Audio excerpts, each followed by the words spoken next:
यदि वो लड़की कभी हमारे सामने आ गई तो हम उसे उसकी चोटी से बांधकर सदैव के लिए उस पेड़ पर लटका देंगे।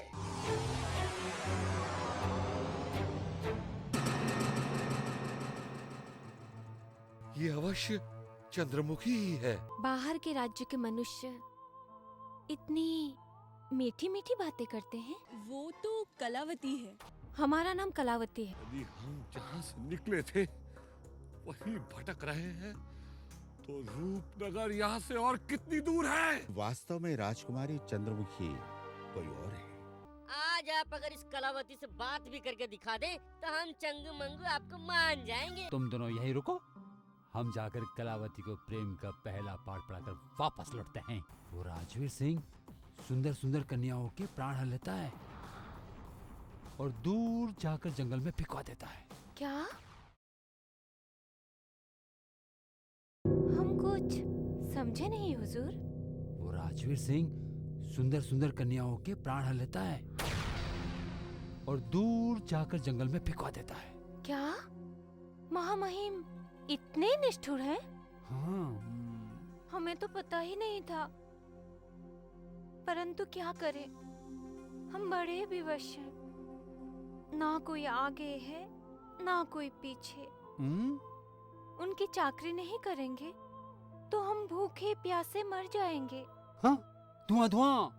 आप चिंता ना करें, हम अभी पिताश्री के पास जाकर उस निर्दयी राजवीर सिंह को मंत्री पद से मुक्त करवाने की सिफारिश करते हैं। अभी हम जाएंगे। ठीक है, जैसी आपकी इच्छा। अब आप जाइए, हम भी उस निर्दयी की चाकरी पर जाते हैं। फिर मिलेंगे।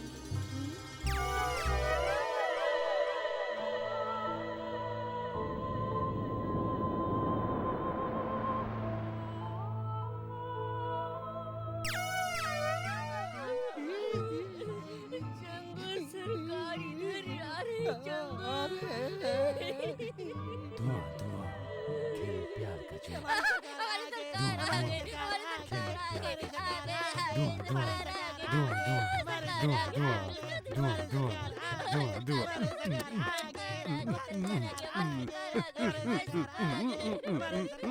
चुप। कली बात, कली बात, कली बात। पर सरकार हमें तो बताओ, आपने क्या बात कर ली? नहीं बताएंगे, नहीं बताएंगे।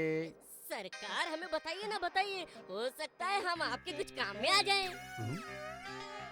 हमें नहीं बताएंगे तो फिर किसको बताएंगे? हमारा आपके सिवा है ही कौन? सोचना पड़ेगा।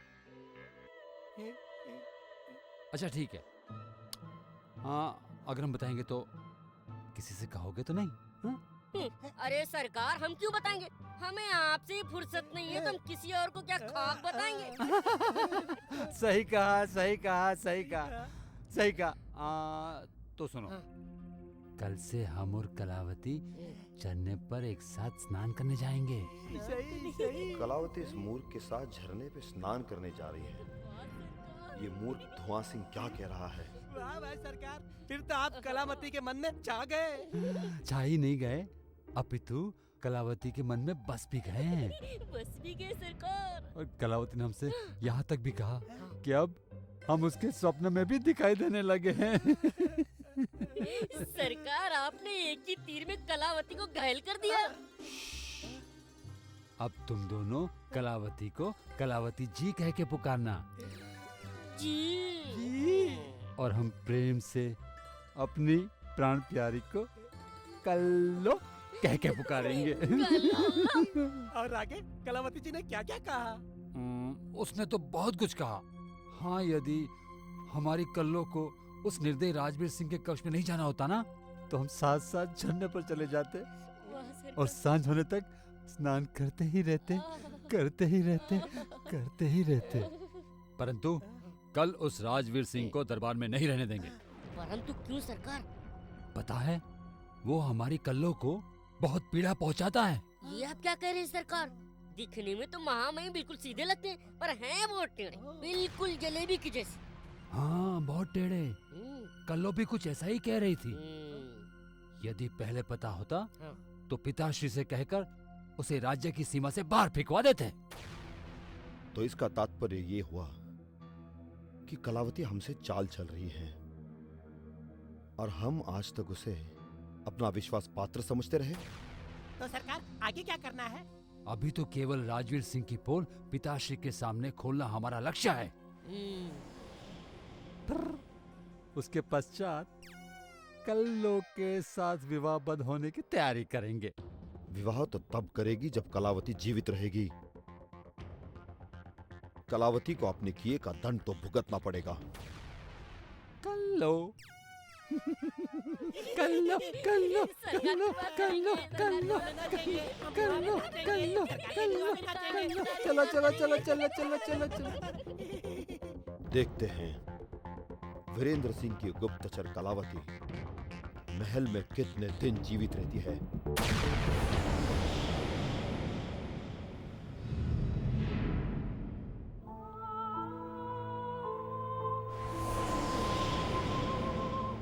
ये क्या कलावती, हमसे पहले हमारे कक्ष में? हुजूर, ये तो कलावती की कला का एक छोटा सा नमूना है। आगे आगे देखिए होता है क्या। तुम्हारी ये चंचलता हमें बहुत पसंद आई। ये बताओ कि हमारे कक्ष में आते हुए तुम्हें किसी ने देखा तो नहीं? नहीं हुजूर, आपकी प्रतिष्ठा का हमें पूरा ध्यान है। आप निश्चिंत रहिए। कितनी झूठी है ये कलावती। अभी थोड़ी देर पहले ही तो इसने धुआं सिंह से हमारी बुराई की और अब हमारे सामने भोली बनने का नाटक कर रही है। अब हमारा संदेह विश्वास में बदल गया है कि ये चतुर कलावती महामंत्री वीरेंद्र सिंह की गुप्तचर है।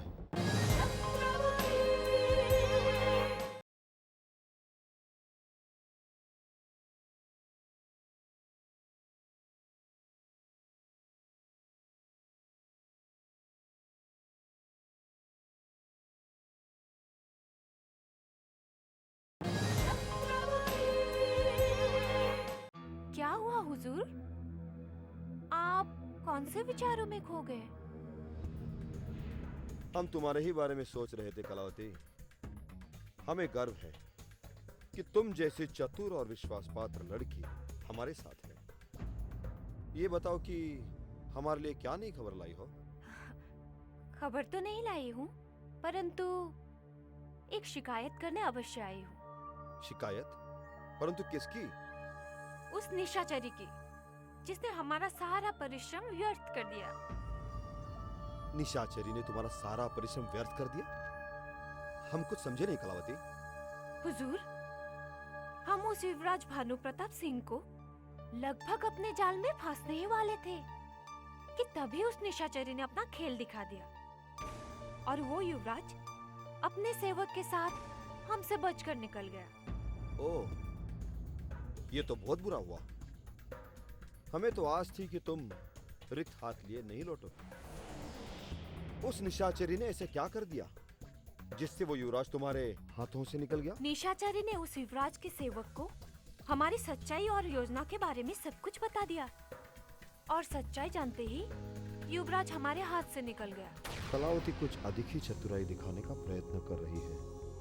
हमें मूर्ख बनाने के लिए अच्छा बहाना खोज लाई है और हमें झूठी कहानी सुनाकर निशाचरी के विरुद्ध भड़का रही है। क्या बात है हुजूर? आप आज बड़े खोए खोए से दिखाई पड़ रहे हैं। उस निशाचरी पर क्रोधित होने के स्थान पर आप बिल्कुल चुप क्यों हो गए?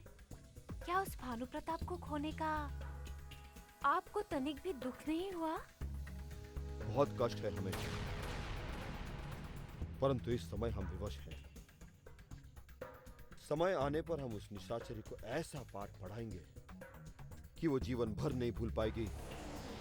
अब तुम जाओ और हमें एकांत में योजना बनाने दो। जैसे आपकी आज्ञा हुजूर। तो फिर हम चलते हैं। जरा अपना ध्यान रखना।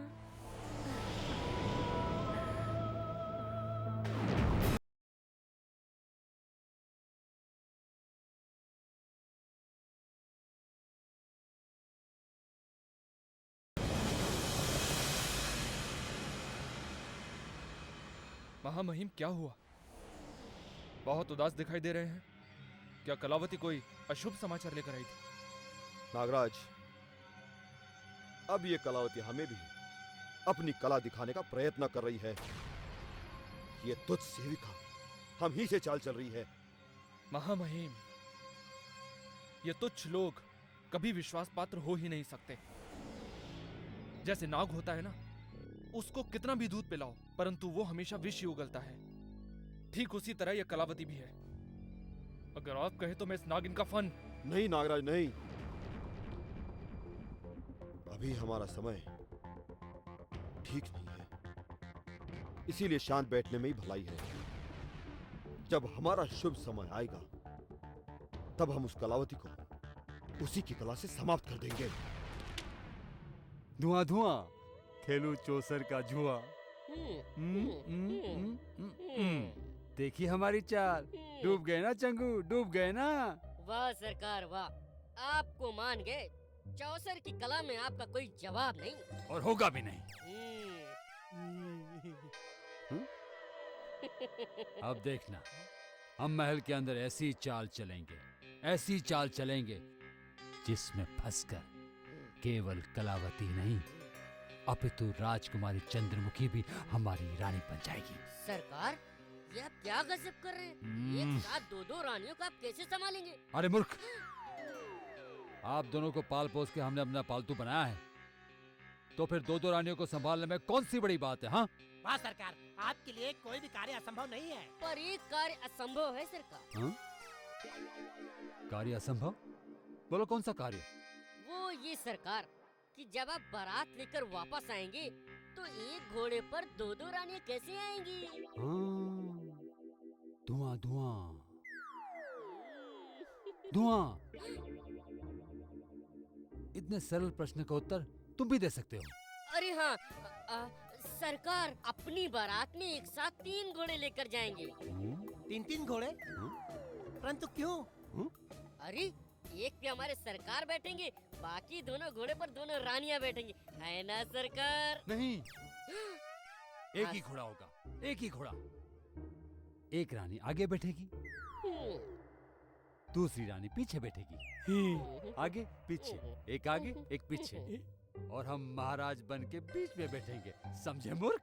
हाँ समझ गए सरकार, समझ गए। हाँ, वैसे पूरे राज्य में हमसे अधिक बुद्धिहीन कोई नहीं है। अरे सरकार, बुद्धिहीन नहीं, बुद्धिमान कहिए, बुद्धिमान। यही हम कह रहे हैं। अब ये बताओ, उन दोनों रानियों से कम सुंदर लगते हैं या अधिक? सच तो ये है सरकार, आप दोनों रानियों से बहुत अधिक सुंदर लगते हैं। परंतु आप में एक कमी है। कौन सी कमी? ये आपके जटाधारी केश। हाँ सरकार, आप इन जटाओं में कोई ढोंगी तांत्रिक लगते हैं, महाराज नहीं। यदि आपने ये जटाएं नहीं कटवाई तो हो सकता है आपकी दोनों रानियां। ये मत कह देना कि दोनों रानियां तुम दोनों से विवाह कर लेगी। अरे मूर्खो, यदि तुम्हारे मन में ऐसा विचार आया ना तो हम तुम दोनों को पद मुक्त कर देंगे। हाँ नहीं सरकार, हमारे लिए ये सोचना भी पाप है। तो फिर ठीक है, अभी हम राज्य के शाही नाई के पास जाएंगे, जो महाराजा सुरेंद्र सिंह के केश संवारता है। जब हम अपने केश त्याग करके नए रूप में वापस लौटेंगे तो वो राजवीर सिंह और उसका सपोला नागराज हमारी सुंदरता से चलकर आत्महत्या कर लेंगे। बड़े इतराते थे ना अपनी सुंदरता पर। अब देखना महाराज सुरेंद्र सिंह कैसे राजकुमारी चंद्रमुखी का हाथ हमारे हाथ में देते हैं। धुआं धुआं खेलू प्यार का जुआ। सावधान, होशियार, खबरदार। महाराजा धीराज, रूपनगर नरेश, श्री सुरेंद्र सिंह जी पधार रहे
प्रणाम पिताश्री।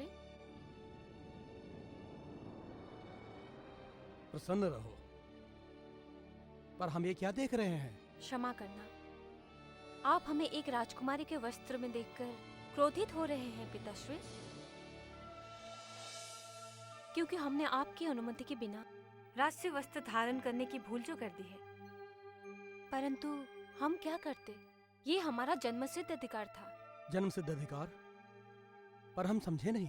हमें एक वास्तविक राजकुमारी का जीवन जीने का अधिकार दे दीजिए पिताश्री, ताकि हमें उस कलावती के अभिशप्त अनाथ जीवन से मुक्ति मिल सके। नहीं, यह संभव है। क्या ये इसीलिए असंभव है पिताश्री कि अनाथ होने की मोहर ही हमारे जीवन का रक्षा कवच है? हम उस भयानक रात को नहीं भूले हैं जो हमारे 16 वर्ष की वर्षगांठ को मृत्यु की रात में बदलने वाली थी। और उसी घटना से सीख लेकर आपने हमें कलावती का नया रूप दिया था, ताकि शत्रु राजकुमारी चंद्रमुखी की असलियत न जान सके। परंतु अब हम ये दोहरा जीवन जीते जीते थक गए हैं पिताश्री। हमें हमारी वास्तविक पहचान चाहिए। हमें फिर वो राजकुमारी चंद्रमुखी लौटा दीजिए जिसे कलावती ने बंदी बना लिया है। नहीं पुत्री, नहीं। हम इतनी शीघ्रता से ये निर्णय नहीं ले सकते। तो फिर क्षमा करना पिताश्री, यदि केवल आप हमें श्वास लेने के लिए जीवित रखना चाहते हैं तो हमारा जीना व्यर्थ है। हमारे पास स्वतंत्रता तो है, पर वो स्वतंत्रता कलावती के नाम पर गिरवी है। हमारे पास राजकुमारी चंद्रमुखी का ये सुंदर सा मुखड़ा तो है, परंतु इस पर कलावती का नाम लिखा है। कलावती के नाम से हमें घृणा से होने लगी है पिताश्री। ऐसा नहीं कहते पुत्री। ईश्वर एक दिन सब ठीक करेगा। पर अब तो हमारा ईश्वर से भी विश्वास उठने लगा है पिताश्री, क्योंकि कलावती के नैनों से हम आज भी महल में छुपे उन शत्रुओं को देख रहे हैं जो आपको समाप्त करने का षड्यंत्र कर रहे हैं। बस एक बार हमें राजकुमारी चंद्रमुखी के असली रूप में आने की आज्ञा दे दीजिए पिताश्री। फिर देखना हम कैसे उन विश्वासघातियों को कुचलकर समाप्त करते हैं। महल में चल रही राजनीति को हम भी जानते हैं, परंतु आपके हाथ पीले करने के पश्चात ही हम उन्हें समाप्त करेंगे। पता नहीं वो समय कब आएगा। अब हमारे सब्र का बांध भी टूट चुका है पिताश्री। हमारा रूप ही हमारा शत्रु बन गया है। यदि हम कुरूप होते तो ये पीड़ा नहीं उठानी पड़ती। रूपनगर के इस शून्य महल में बाहर की दुनिया का कोई युवराज कभी आएगा भी या नहीं? आएगा पुत्री, आएगा, अवश्य आएगा। हमें गुप्तचरों से ये सूचना मिली है कि रूपनगर की ओर 3 दिशाओं से 3 राजकुमार प्रवेश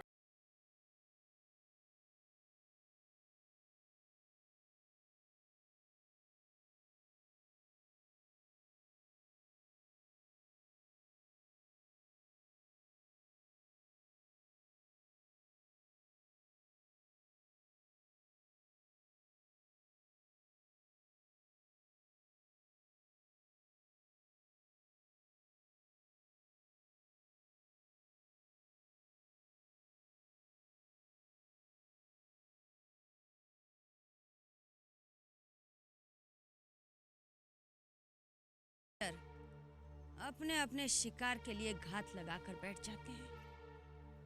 चलो, अंधेरा होने से पहले सुरक्षित डेरे पर पहुंच जाते हैं। क्या हुआ दुर्गेश्वरी? क्या तुम्हें हिंसक पशुओं से डर लगता है?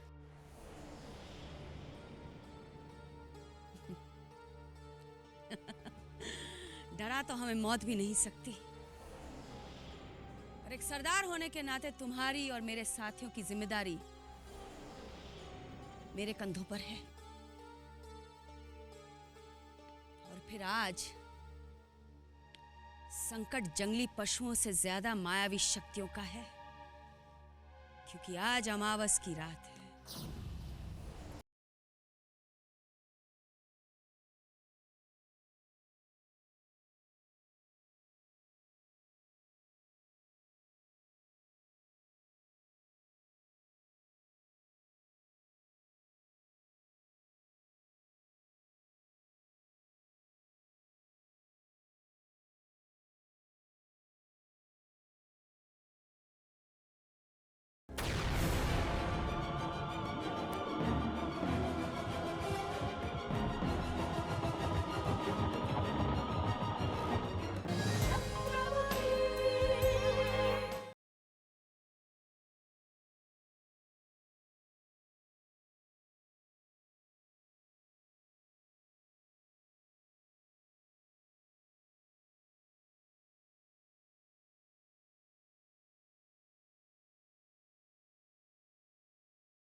कौन हो तुम? तुम कौन हो? यह तो तुम्हें हमारे डेरे पर जाने के बाद ही पता चलेगा। चल चल।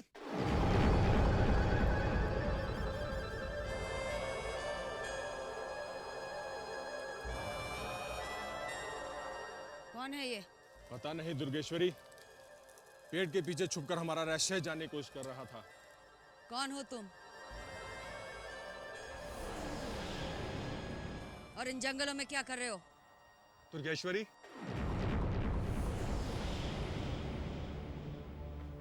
मैं इन्हें जानता हूं। एक वो सूर्य प्रताप सिंह है, अपने बड़े भाई विजेंद्र सिंह की खोज में जंगलों में भटक रहे हैं।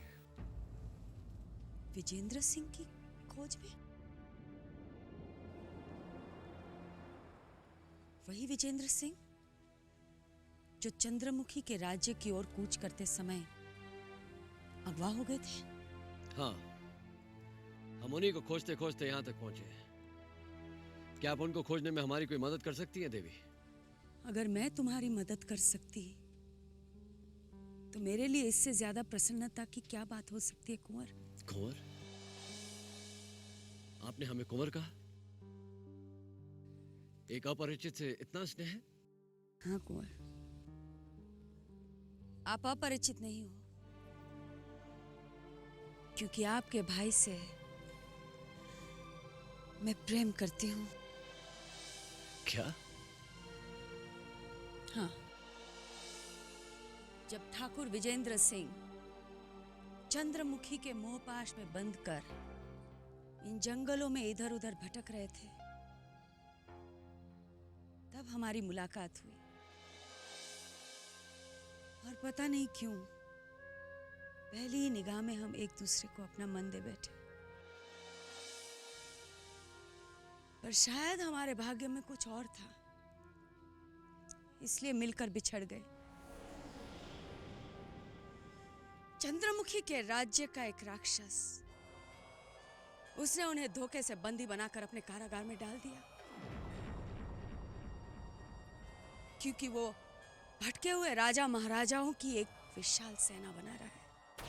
देवी, बस एक बार उस राज्य का पथ बता दो और उस दुष्ट का नाम जिसने मेरे भाई को बंधक बनाया है। मैं मां भवानी की सौगंध खाकर कहता हूं कि जिस कारागार में मेरा भाई बंधक है, वो कारागार तो क्या, उस राज्य को समाप्त कर दूंगा और अपने भाई को सुरक्षित वापस लेकर आऊंगा। क्योंकि हम दोनों का उद्देश्य एक है। मैं आपको उसका नाम बताती हूँ, रणवीर सिंह। उसका नाम है रणवीर सिंह, जिसकी मृत्यु मेरे तीर से होगी।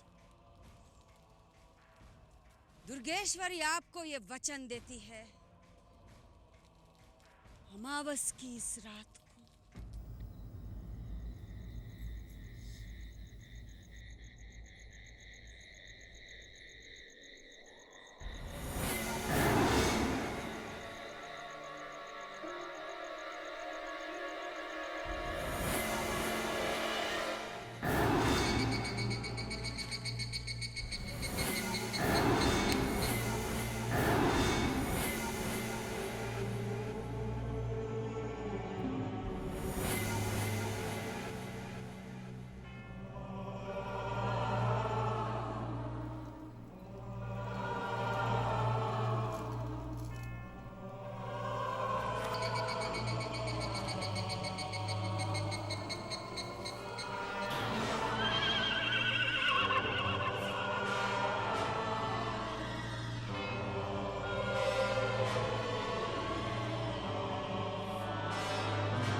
देखो घोड़ा किधर जा रहा है।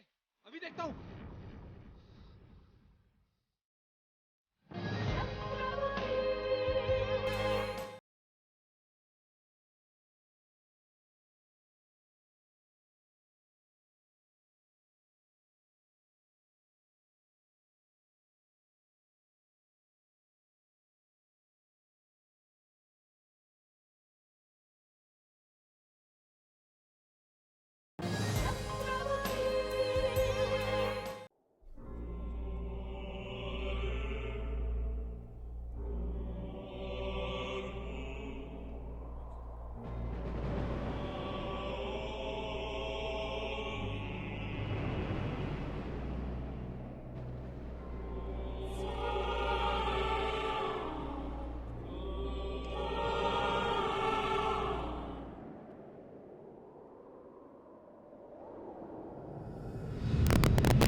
वनराज, हे भगवान मेरे वनराज की रक्षा करना। कहाँ विलुप्त हो गया वनराज? ऐसे बिना बताए कहाँ चला गया वो? रात्रि का तीसरा प्रहर बीतने वाला है, इसका कोई पता ही नहीं। भीमा गया था उनकी खोज में, अब भीमा का कोई पता नहीं। लगता है अपने उद्देश्य की पूर्ति के लिए वनराज रूपनगर के लिए निकल गए, परंतु ये समझ में नहीं आता कि रात्रि के इस अंधकार में उन्हें बिता बताए जाने की क्या जरूरत थी। भीमा के कहे अनुसार उसने वनराज के अश्व को जाते हुए देखा, तो उसने मलखान को घोड़े के पीछे भेजा। जब मलखान वापस नहीं आया तो भीमा को मैंने भेजा। अब भीमा का पता नहीं है, मेरी तो समझ में। दुर्गेश्वरी, अनिष्ट हो गया। मलखान को किसी पशु ने अपना भोजन बना लिया। डेरे से 2 कोस दूर मलखान का शव रक्त से सना पड़ा है दुर्गेश्वरी। आपका अंदेशा ठीक निकला दुर्गेश्वरी। मलखान काल के मुख में चला गया। कहीं वनराज भी? वनराज का कहीं पता नहीं चला और ना ही उनके अश्व का। इसका मतलब यह है कि वनराज जीवित है, लेकिन वो है कहाँ? आज अमावस की काली रात है, मुझे डर है कहीं जंगली पशु या प्रेत आत्मा ने कहीं वनराज को अपनी चपेट में न ले लिया हो। वरना अभी तक वनराज लौटा क्यों नहीं? वनराज आ रहा है। वनराज, तुम लौट आए तो ऐसा लगता है हमारे प्राण लौट आए। कहाँ चले गए थे तुम बिना बताए? अगर तुम्हें कुछ हो जाता तो मैं देवदार बाबा को क्या जवाब देती? क्षमा करना दुर्गेश्वरी, रात माँ की याद ने इतना बेचैन कर दिया कि मैं सो ही नहीं पाया था। जैसे तैसे नींद आई तो ऐसा लगा कि मैं कोई डरावना सपना देख रहा हूँ। तभी मैं अचानक उठ गया और फिर जंगलों की ओर निकल पड़ा। उसके बाद मुझे कुछ याद नहीं, बस अपने आप को मैंने चट्टान पर लेटा हुआ पाया। उस दूर से इस डेरे को ढूंढते चला आया। अवश्य तुम पर इस काली अमावस रात का क्षणिक प्रकोप हुआ होगा, परंतु किसी मां शक्ति की वजह से तुम बच गए। हो सकता है तुम्हारी मां के आशीर्वाद ने तुम्हारी रक्षा की। तुम ठीक कह रही हो दुर्गेश्वरी। अब मां को दिया हुआ वचन बेचैन करने लगा है। वनराज, हमें भी अपने बड़े भाई विजेंद्र सिंह को चंद्रमुखी के राज्य के कारागार से अतिशीघ्र मुक्त करना है, इसलिए हमें जल्द से जल्द रूपनगर पहुंचना होगा।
तुम इस समय यहाँ क्या कर रही हो? सदैव की तरह आपको एक समाचार देने आई हूँ दादा। कैसा समाचार?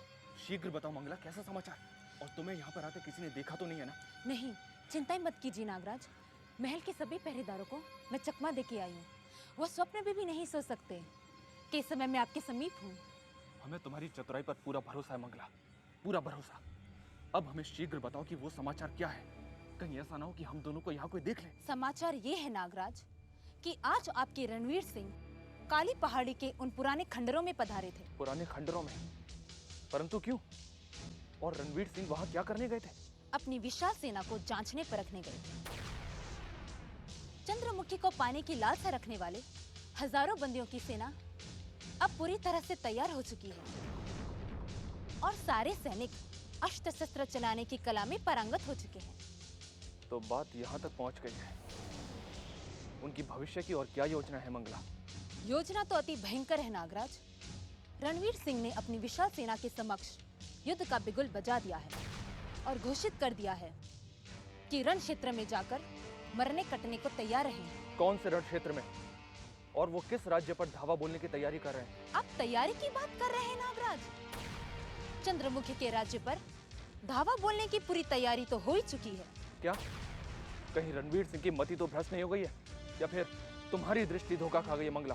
मंगला के ये नेत्र पूरे रूपनगर को धोखा दे सकते हैं, परंतु धोखा खा नहीं सकते। मैंने जो सूचना आपको दी है वो पूरी 16 आने सच है। यानी कि रणवीर सिंह रूपनगर पे आक्रमण करके सारा राज्य हथियाना चाहते हैं। राज्य ही नहीं, उसके साथ रूपनगर नरेश और उनकी पुत्री चंद्रमुखी को भी बंदी बनाना चाहते हैं। योजना पूरी हो चुकी है। उनके सैनिक किसी भी समय धावा बोल सकते हैं। इतना सब कुछ हो गया और हमें पता तक नहीं चला। रणवीर सिंह इतना धूर्त निकलेगा हमने सपने में भी नहीं सोचा था। उस पाखंडी ने इस महाषड्यंत्र की हमें एक भनक तक नहीं लगने दी। परंतु ये नागराज उसका ये स्वप्न कभी पूरा नहीं होने देगा मंगला। अवश्य नागराज, आप जैसा चाहेंगे वैसा ही होगा। अब इस दासी को आज्ञा दीजिए। जाने से पहले हमारी बात ध्यान से सुनो मंगला। तुम रणवीर सिंह की सेना पर अपनी दृष्टि चारों तरफ से जमा के रखना, और जैसे ही तुम्हें किसी अनहोनी घटना का संकेत मिले हमें शीघ्र ही सूचित करना। अवश्य नागराज। मंगला के ये नेत्र अब अपनी इन पलकों को भी झपकने नहीं देंगे। ये लो मंगला रानी, तुम्हारा उपहार। धन्यवाद नागराज। आप जितने बहादुर हैं उतने दानवीर भी हैं। ये तो कुछ नहीं है मंगला रानी। अगर तुम हमें सदैव गुप्त सूचनाएं देती रहोगी तो हम तुम्हारा घर हीरे जवाहरात से भर देंगे। अब जाओ, जाकर पता करो और हमें बताओ कि रणवीर सिंह आगे की क्या योजना बना रहे हैं। जी नागराज।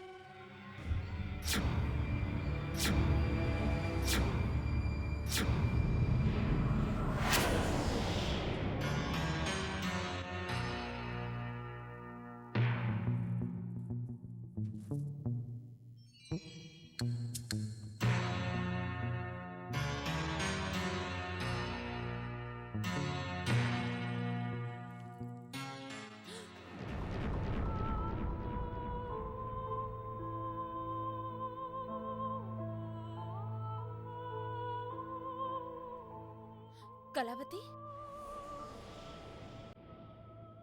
मंगला, तुमने नागराज से ऐसा क्या कह दिया जिसे सुनकर वो प्रसन्न हो गए